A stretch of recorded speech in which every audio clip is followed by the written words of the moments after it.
नमस्कार दोस्तों, the trader इन मी के हमारे इस चैनल में आप सबका स्वागत है। इस एपिसोड में हम गैप अप और गैप डाउन के बारे में जानेंगे कि गैप अप और गैप डाउन होता क्या है, उसके ऊपर हम ट्रेड कैसे कर सकते हैं और उसके पीछे की साइकोलॉजी क्या है। तो दोस्तों, गैप अप और गैप डाउन होता क्या है। गैप अप और गैप डाउन, सपोज किसी भी स्टॉक के प्राइस अगर प्रीवियस डे क्लोज उसका 100 पॉइंट के अराउंड है और नेक्स्ट डे अगर वो 105 के अराउंड ओपन हो रहा है, तो इसको हम कहेंगे कि मार्केट ओवरनाइट गैप अप हुआ है। उसी तरह अगर प्रीवियस डे क्लोजिंग किसी स्टॉक की 100 रुपीज़ के अराउंड है और वो नेक्स्ट डे 95 के प्राइस के अराउंड ओपन हो रहा है, तो इसको हम कहेंगे कि प्राइस ओवरनाइट नीचे ओपन हुई है, जिसको हम गैप डाउन कहते हैं। अब इस गैप डाउन और गैप अप को हम दो टाइप में डिवाइड कर सकते हैं। एक होता है सरप्राइज गैप अप और गैप डाउन, यहाँ पे सरप्राइज गैप अप और गैप डाउन, और दूसरा होता है नो सरप्राइज गैप अप और gap down. Surprise gap up और गैप डाउन किस वजह से होता है? ये किसी मार्केट में अचानक आने वाली न्यूज़ की वजह से होता है, जिसको किसी भी ट्रेडर्स को पहले से अंदाजा नहीं था और अचानक से वो गैप अप और गैप डाउन मार्केट में हुआ है। उसी तरह नो सरप्राइज गैप अप और गैप डाउन क्या हो सकता है कि नो सरप्राइज गैप अप और गैप डाउन मार्केट में किस तरह से हो सकता है कि कई बार ट्रेडर्स को पहले से ही पता चल जाता है मार्केट के प्रीवियस ट्रेंड और प्राइस एक्शन से कि कल मार्केट में गैप अप या गैप डाउन होने की संभावना ज़्यादा है। किस प्रकार से हो सकती है? अगर हमें प्रीवियस डे की कैंडल कहीं इस तरह से स्ट्रॉन्ग बुलिश कैंडल दिखाई दे रही है या फिर हैमर कैंडल दिखाई दे रही है, अगर कुछ इस तरह से हमें प्राइस एक्शन प्रीवियस डे में दिखाई दे रही है, तो यहाँ पे काफ़ी बार इस तरह से प्रोबेबिलिटी बन जाती है कि नेक्स्ट डे यहाँ पे गैप अप मार्केट हो सकता है। इसको हम कह सकते हैं कि नो सरप्राइज गैप अप और गैप डाउन।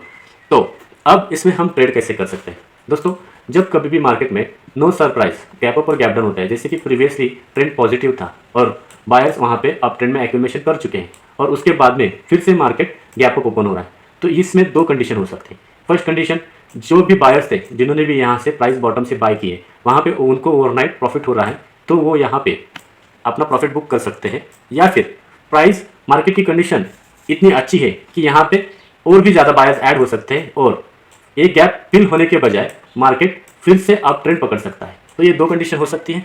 उसी तरह यहाँ पे अगर कभी भी मार्केट अप ट्रेंड में होने के बाद या फिर मार्केट में नो सरप्राइज गैप अप और गैप डाउन होने के बाद मार्केट में कभी भी पैनिक नहीं होती, रैली उसकी कंटिन्यू रहने के चांसेस बढ़ जाते हैं। अगर प्रॉफिट बुकिंग भी आई तो भी वो सिर्फ एक रिट्रेसमेंट की तरह पकड़ा जा सकता है और मार्केट फिर से अप ट्रेंड कंटिन्यू कर सकता है। इतने सारे chances no surprise gap up और गैप डाउन में हो सकते हैं। उसी तरह सरप्राइज गैप अप और गैप डाउन में क्या हो सकता है? जैसे कि पिछले कुछ दिनों में हमारा मार्केट अच्छा खासा अप ट्रेंड में था, लेकिन ग्लोबल न्यूज़ की वजह से मार्केट गैप डाउन ओपन हुआ और वो बैंक निफ्टी अराउंड 600-700 पॉइंट से भी ज़्यादा गैप डाउन ओपन हुआ और निफ्टी 300 पॉइंट से ज़्यादा गैप डाउन ओपन हुआ। इस कंडीशन में क्या हो सकता है? ये एक सरप्राइज गैप डाउन था। तो यहाँ पे क्या हुआ था? यहाँ पे हमारा मार्केट अप ट्रेंड में था, लेकिन मार्केट ग्लोबल न्यूज़ की वजह से गैप डाउन ओपन हुआ था। तो यहाँ पे जो बायर्स ने ये ट्रेंड मिस किया था, उन्होंने इस गैप डाउन का फायदा उठाते हुए यहाँ पे एंट्री की और प्राइस उसी दिन गैप फिल करके भी उसके आगे बढ़ गया। तो इस तरह से सरप्राइज गैप अप और गैप डाउन में मार्केट में पैनिक आने के बाद भी rally can be continue to upside और it is opportunity to enter और एग्जिट इनटू द मार्केट। इसको किस तरह से पकड़ा? तो इसको किस तरह से पकड़ा जा सकता है ट्रेडर्स के पॉइंट ऑफ व्यू कि अगर जिन्होंने अगर प्रीवियस रैली मिस की है तो वो उस रैली में इस गैप डाउन की वजह से एंटर कर सकते हैं। यहाँ पे पैनिक आने के बजाय यहाँ पे एक अपॉर्चुनिटी की तरह देखा गया था। तो इस तरह से हम मार्केट में देख सकते हैं। वैसे ही पिछले कुछ दिनों में हमने देखा था कि अदानी का रिपोर्ट आया था और अदानी न्यूज़ की वजह से मार्केट गैप डाउन ओपन हुआ था। यहाँ पे जो न्यूज़ था वो इंडियन इकोनॉमी के रिलेटेड था। इसकी वजह से क्या हुआ था? मार्केट गैप डाउन ओपन होने के बाद कुछ अप ट्रेंड दिखाया, जिन्होंने भी अपना प्रॉफिट बुक किया, थोड़ा बहुत प्रॉफिट बुक होने के बाद यहाँ पे फिर से सेलर आए और मार्केट फिर से डाउन ट्रेंड में कन्वर्ट हो चुका था। तो यहाँ से इस तरह से इन दो न्यूज़ का डिफरेंट हमें रिएक्शन मार्केट में दिखाई दिया था। इसको हम प्राइस एक्शन में कैसे ट्रेड कर सकते हैं, इसके बारे में जानेंगे। तो दोस्तों देखो, अगर प्रीवियस डे की कैंडल हमें कुछ इस तरह से डोजी कैंडल मिली थी, जिसमें प्राइस एक्शन क्या हुआ था? मार्केट ओपन होने के बाद ऊपर गया, फिर से सेलर्स यहाँ से एंट्री की और उन्होंने प्राइस को नीचे लेके आए और बायर्स फिर से उसमें इंटरेस्टेड हो, प्राइस यहाँ बीच में कहीं पे क्लोज हुई। ये प्रीवियस डे का प्राइस एक्शन था, इसको हम साइडवेज मार्केट भी कहते हैं। अगर इसके नेक्स्ट डे अगर मार्केट गैप अप ओपन होता है तो क्या हो सकता है? जिसने भी यहाँ पे सेल किया था उसका स्टॉप लॉस उसके हाई पे रहेगा। जैसे ही मार्केट गैप अप होगा, यहाँ पे कुछ स्टॉप लॉस के ऊपर मार्केट गैप अप होगा तो इनके स्टॉप लॉस पहले हिट होगी, यानी कि सेलर्स एग्जिट होगी। उसके बाद में बायर्स इसमें एंट्री करेंगे तो मार्केट एक कंटिन्यूली अप ट्रेंड में रह सकता है। ये हमें डोजी कैंडल के प्राइस एक्शन के साथ दिखाई देता है। तो जब कभी भी प्रीवियस डे का ट्रेंड अगर साइडवेज हो और उसके बाद में गैप अप मार्केट ओपन होता है या फिर गैप डाउन मार्केट ओपन होता है, तो उसी ट्रेंड में डायरेक्शन में ट्रेड करना हमें फायदेमंद हो सकता है। अगर क्या हो सकता है कि प्रीवियस डे का मार्केट बुलिश कैंडल में क्लोज हुआ था और उसके बाद में मार्केट फिर से गैप अप ओपन होता है, इस कंडीशन में क्या हो सकता है? जिन बायर्स ने नीचे से बाय किया था उनको यहाँ पे अपना ओवरनाइट प्रॉफिट की वजह से प्रॉफिट बुकिंग करने के लिए आ सकते हैं और मार्केट थोड़ा बहुत रिट्रेसमेंट दिखा सकता है।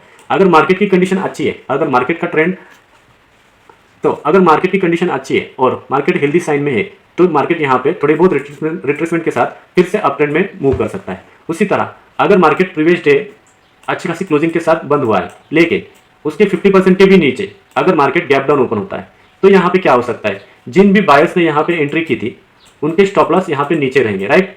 और जिनको कल प्रॉफिट दिख रहा था उनका ओवरनाइट अभी प्रॉफिट डिके हो चुका है। तो इस कंडीशन में पैनिक सेलिंग आ सकती है और यहाँ पे नीचे डाउन ट्रेंड कंटिन्यू रह सकता है। इसके दो रीजन हो सकते हैं। फर्स्ट तो बायर्स जो थे उन्होंने अपनी पोजीशन एग्जिट की है और यहाँ पे एग्जिट के साथ ही यहाँ पे नए सेलर्स ऐड हुए, इसकी वजह से प्राइस फिर से नीचे डाउन ट्रेंड में शिफ्ट हो चुकी है।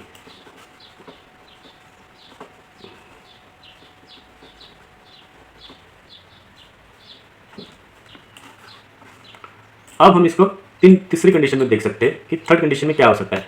अगर प्रीवियस डे के ट्रेंड निगेटिव था, यहाँ पे हमें प्रीवियस डे निगेटिव कैंडल मिली थी और उसके बाद में मार्केट गैप डाउन ओपन हो रहा है, तो यहाँ पे पोजीशन में प्रॉफिट बुकिंग के साथ ही तो यहाँ पे ट्रेडर्स के प्रॉफिट बुकिंग के साथ ही रिट्रेसमेंट आ सकती है और उसके बाद में प्राइस एक्शन के साथ या तो मार्केट नीचे फिर से डाउन ट्रेंड में शिफ्ट हो सकता है।